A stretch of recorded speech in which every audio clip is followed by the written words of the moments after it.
Good morning, students. How are you all? Me, Pooja Sani, your English teacher from Suraj School, Rewari, and I am going to explain the question answers of Chapter 7, Class 6 of Fair Play. So let's start our question answers with question number first. Who says these to whom and why? यानी कि जो words हैं ये किसने कहे, किसको और क्यों कहे. Question number first. My wife knows best how to run the house means मेरी पत्नी जानती है किस तरह से घर को चलाना है. Who says these words to whom? Answer is Jumman speaks these words to his aunt. Jumman ये शब्द अपनी चाची को बोलता है. He wanted to get rid of his aunt. वह अपनी चाची से छुटकारा पाना चाहता है. He did not want to give her any allowance. मैं उसको कोई पैसे नहीं देना चाहता. Question number 2. But it is right my son to keep मम and not say what you consider just as fair. ठीक है बेटा, तुम चुप रहना चाहते हो लेकिन तुम ये तो कह सकते हो कि जस्ट एंड फेयर, अच्छे और बुरे के लिए तो तुम बोल ही सकते हो. Who said these words to whom? Answer is the old aunt says these words to Algu Chaudhary. ये शब्द बूढ़ी चाची ने अलगू चौधरी को कहे. Algu was unwilling to give his judgement against his best friend. क्योंकि अलगू बिल्कुल भी इच्छुक नहीं था कि वो अपने दोस्त के खिलाफ जाकर फैसला सुनाए. Question number 3. What have you से in your defence?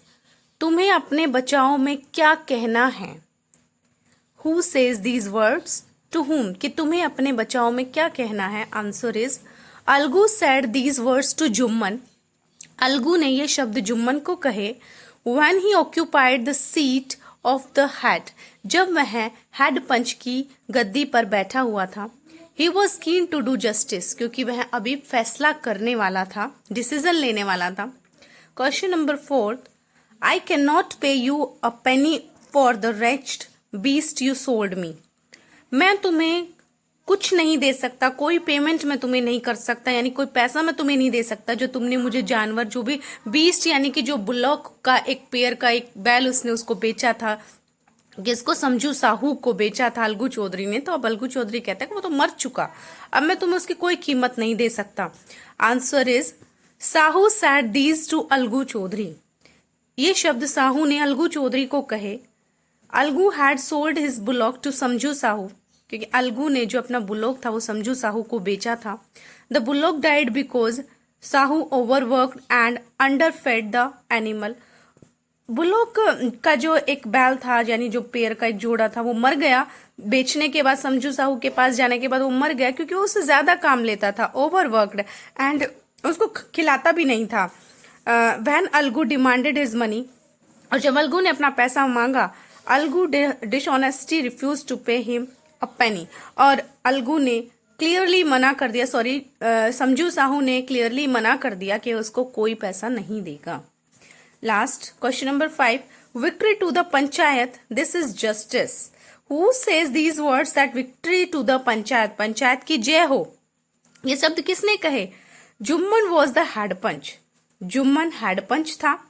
He could easily give this verdict against Algu. वह बहुत आराम से अलगू के खिलाफ ये फैसला सुना सकता था क्योंकि वो दोनों दुश्मन बन चुके थे. But the seat of the panch made him fair and just. लेकिन जो एक हेड पंच की जो सीट पर जो बैठा था, उसने उसको सही फैसला लेने के लिए प्रेरित किया.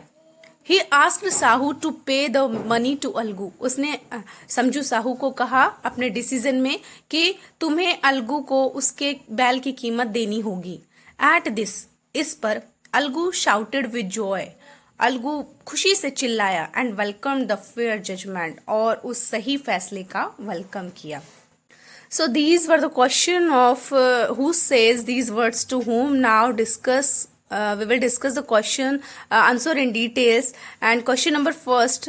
Then the situation changed. What is being referred to? तब सिचुएशन बदल गई. ये जो वर्ड्स हैं ये क्या कहना चाहते हैं, मीन्स इनका मतलब क्या है? Answer, the situation of aunt in Jumman house changed. देखिए जो चाची की जो स्थिति थी जुम्मन के घर में, जैसे उसने अपनी प्रॉपर्टी जुम्मन को ट्रांसफर की थी, उस टाइम तो कुछ समय तक तो जुम्मन ने ख्याल रखा चाची जी का, लेकिन बाद में वो बदल गई situation.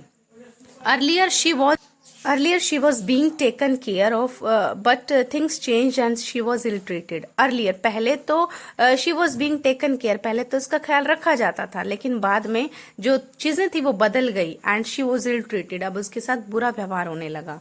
Question second. When Jumman's aunt realized that she was not welcome in his house, what arrangement did she suggest. जब जुम्मन की चाची को ये एहसास हो गया कि अब उसका उस घर में कोई ख्याल रखने वाला नहीं है, कोई मतलब उसका है नहीं उस घर में, what arrangement did she suggest, तो उन्होंने क्या प्रबंध किए, मतलब क्या करने का सोचा। Answer, she suggested that she gets monthly allowance from Jumman as she could not handle the insult anymore. उसने जुम्मन को ये सुझाव दिया कि वो मुझे हर महीने कुछ थोड़ा बहुत पैसा मुझे दे अलाउंस के रूप में, as she could not handle the insult anymore, क्योंकि वो और ज्यादा इंसल्ट अब वहां नहीं सह सकती। She wanted to cook separately, वह अलग से अपना खाना बनाना चाहती है। Question number third, what was the villagers reaction when the aunt explained her case to them? लोगों की क्या प्रतिक्रिया थी, गांव वालों की क्या प्रतिक्रिया थी जब चाची अपने जो केस है, जो अपनी स्थिति है, जो उसके साथ हो रहा था, जब वो गांव वालों के सामने बताती है, तो लोगों का क्या रिएक्शन था इस पर। Villagers gave mixed reaction. Mixed reaction means सभी लोगों ने अपने अलग अलग सुझाव दिए। किसी ने कुछ कहा, किसी ने कुछ कहा। सम सिंपैथाइज्ड विद हर, किसी ने उसके प्रति सहानुभूति जताई। सम लाफ्ड एट हर, कुछ हंसे उसके ऊपर, उसकी सिचुएशन पर। एंड सम अदर सैड, और कुछ दूसरों ने कहा that she should try to make up with Jumman and his wife. Make up means झगड़े को खत्म करना। कुछों ने कहा कि वो जुम्मन और उसकी पत्नी के साथ झगड़े को खत्म कर ले, कॉम्प्रोमाइज कर ले और आराम से रहे। Question number 4, why was Juman happy over Algu's nomination as head punch? Why was Algu happy? Juman happy, sorry. Jumman खुश क्यों था over Algu's nomination as head punch? जब अलगू को हेड पंच नॉमिनेट कर दिया था चाची ने, तो जुम्मन खुश क्यों था। Answer, Jumman was happy over Algu's nomination as head panch. Algu इसलिए खुश था बिकॉज, क्योंकि Algu was his friend, Algu उसका दोस्त था, बेस्ट फ्रेंड था। एंड ही न्यू, और वह जानता था दैट कि he would not give a judgement that goes against him, कि वह उसका बेस्ट फ्रेंड है और वो किसी भी कंडीशन में उसके खिलाफ नहीं जाएगा, यानी कि जो वर्डिक्ट वो देगा वो उसके खिलाफ नहीं देगा, फैसला नहीं सुनाएगा, वो उसके हक में बोलेगा। तो ऐसा उसके माइंड में था। Question number 5, god lives in the heart of the panch. The aunt said, what did she mean? God lives in the heart of the panch. Panch का जो हार्ट होता है, पंच के अंदर एक भगवान निवास करता है, यानी जब भी कोई डिसीजन लेता है तो वो फेयर लेता है। तो इसीलिए चाची ने कहा कि पंच के अंदर भगवान निवास करता है। और व्हाट डिड शी मीन, इसका मतलब क्या था। Answer, she meant to remind Algu that panch holds a position equal to God. चाची का मतलब था ये इन बातों से वो उसको याद दिलाना चाहती थी कि panch holds a position equal to god, कि जो पंच होता है उसको भगवान के बराबर का दर्जा दिया हुआ है। So he should never be based, he should be just and fair. तो उसको जो वो फैसला लेगा तो उसको कोई ये नहीं करना है कि वो गलत फैसला ले, उसको सही के लिए बोलना है। ही should be fair and just, उसको सच और झूठ को देखना है, तब उसको वर्डिक्ट सुनाना है, ये चीजें। Question number 6, what was Algu's verdict as head panch? How did Jumman take it? What was Algu's verdict? Algu का क्या फैसला रहा एज हेड पंच? जब वो हेड पंच बना तो अलगू का क्या फैसला रहा, क्या फैसला सुनाया? How did Jumman take it? और जुम्मन ने इस फैसले को कैसे रिसीव किया, यानी कैसे लिया उसने। Answer, Algu gave a verdict that shocked Jumman. Algu के फैसले ने जुम्मन को हैरान कर दिया, यानी वो शौक रह गया एकदम। He asked Jumman to pay monthly allowance to his aunt. Algu Chaudhary ने जुम्मन से कहा कि वो चाची को हर महीने कुछ पैसा दे। Jumman was very upset at this judgement. अब जुम्मन बड़ा अपसेट हुआ, परेशान हुआ इस फैसले से। And he begin to consider Algu as his enemy, और मतलब उसको अब किस नजरिए से देखता है, अलगू चौधरी को अपने दुश्मन के नजरिए से वो देखने लगा। Question number 7, Algu found himself in a tight spot. Tight spot means difficult condition. What was his problem? Algu ने खुद को एक कठिन परिस्थितियों में पाया। What was his problem? क्या प्रॉब्लम थी? Answer, Algu had sold a bullock to Sahu. Algu ने अपना एक बैल साहू को बेच दिया था। Sahu had promised that he will pay for the bullock in a month. और साहू ने ये वादा किया था कि वो बैलों की कीमत विद इन 1 मंथ वो पे कर देगा।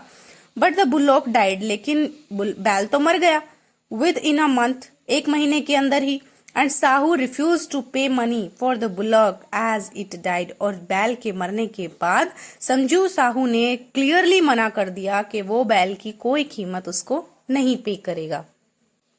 Question number 8, why was Algu upset over Jumman's nomination as head panch. अब अलगू अपसेट क्यों था? जब जुम्मन को हेड पंच नॉमिनेट कर दिया था समझू साहू ने, तो अलगू अपसेट क्यों था, परेशान क्यों था? Answer, Algu was upset over Jumman's nomination as head panch. Algu इसलिए परेशान था क्योंकि ही वॉज सर्टेन दैट, उसको पता था कि Jumman will take revenge. Revenge होता है बदला लेना, of the judgement that Algu has given earlier. उसको अब वो ये सोच रहा था कि जुम्मन अब उससे बदला लेगा, जो फैसला उसने सुनाया था उसके अगेंस्ट कि चाची को पैसा मिलना चाहिए, तो उसको लेकर उसके माइंड में ये चल रहा था कि अब जुम्मन उससे बदला लेगा। ठीक है। Question number 9, what was Jumman's verdict as head panch? How did Algu take it? So there are 2 questions. No need to confuse in these questions. First is what was Algu's verdict as head punch, and how did Jumman take it? And second question is what was Jumman's verdict as head punch? How did Algu take it?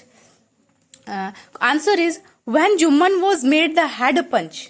जब जुम्मन को head पंच बनाया गया, he thought for a while if he should take revenge. तो उसके mind में यही था कि अब उसको बदला लेना है। But he realized that he was sitting in the position of a पंच।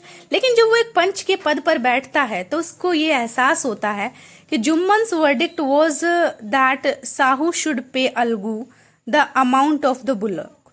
तो वो बिल्कुल फेयर डिसीजन लेता है और कहता है कि जुम्मन का ये फैसला रहता है कि साहू को अलगू के पैसे जो कि बैल की कीमत है वो उसको देने चाहिए। Algu was extremely happy at the verdict. अब अलगू बहुत ही ज्यादा खुश हुआ जो जुम्मन ने जो फैसला सुनाया। He began to shout that it was the victory of the panchayat, और वह चिल्लाया कि पंचायत की जय हो। Question number 10, Let's no one deviate from the path of justice and truth for friendship or enmity. देखिए बेटा, ये है कि कोई भी जो इंसान को सच के रास्ते से भटका नहीं सकता। ट्रूथ और फ्रेंडशिप, चाहे वो कोई भी हो, फ्रेंडशिप हो चाहे एनिमिटी हो, दुश्मन दोस्ती, ये सब एक जो पंच होता है उसको एक भगवान के नजरिए से देखा जाता है और उसको कोई भटका नहीं सकता उसके रास्ते से। यानी उसको जब जजमेंट सुनाना है, कोई भी वर्डिक्ट उसको लेना है, तो वो बिल्कुल जस्ट एंड फेयर लेना है। वो किसी के पक्ष में ये नहीं कि वो मेरा दोस्त है तो मैं उसके पक्ष में ये वर्डिक्ट दूं, ऐसा नहीं। Answer, in my opinion these lines sum up the story the best as it clearly show why Jumman and Algu were not able to give wrong verdicts. Being at the position of punch, justice should always prevail. अब देखिए बेटा, इसमें यही कहा गया है कि these lines sum up the story the best कि Jumman and Algu were not able, दोनों ही गलत फैसला नहीं दे पाए, क्योंकि जिस पद पर वो बैठे, पंच की पद पर बैठते ही उनको ये रियलाइज हो गया दोनों को कि हमें यहाँ पर सच के लिए बोलना है, हमें जस्टिस करना, हमें न्याय करना है और वो सही के पक्ष में होना चाहिए।